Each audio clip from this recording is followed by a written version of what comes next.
Do you have a favorite book you like to gift to people? One would be for new dads, The Expectant Father. I found a tremendous value from that. I received it shortly after my wife and I found out we were pregnant. I think the reason I liked it so much was, the dad's job takes 10 seconds to a couple minutes, right? And then all of a sudden it's like, well, what do I do for 9 months, right? You need to play the support role, but this book does a really nice job of breaking it down into month 5. Here's what to expect from your wife. Here's what you can be doing.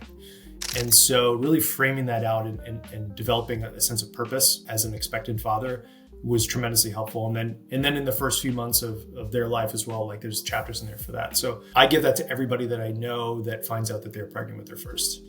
I think another one that I found to be really helpful is How to Win Friends and Influence People, Dale Carnegie. I've read it many times.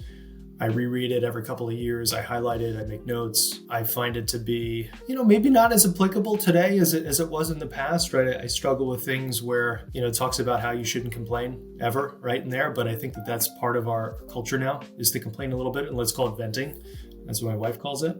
And, but at the same time, I think there's a lot of principles in there that could just make you a better human. I think it takes a step back in terms of, thinking from first principles and looking at the world a little bit more objectively and trying to ask more questions.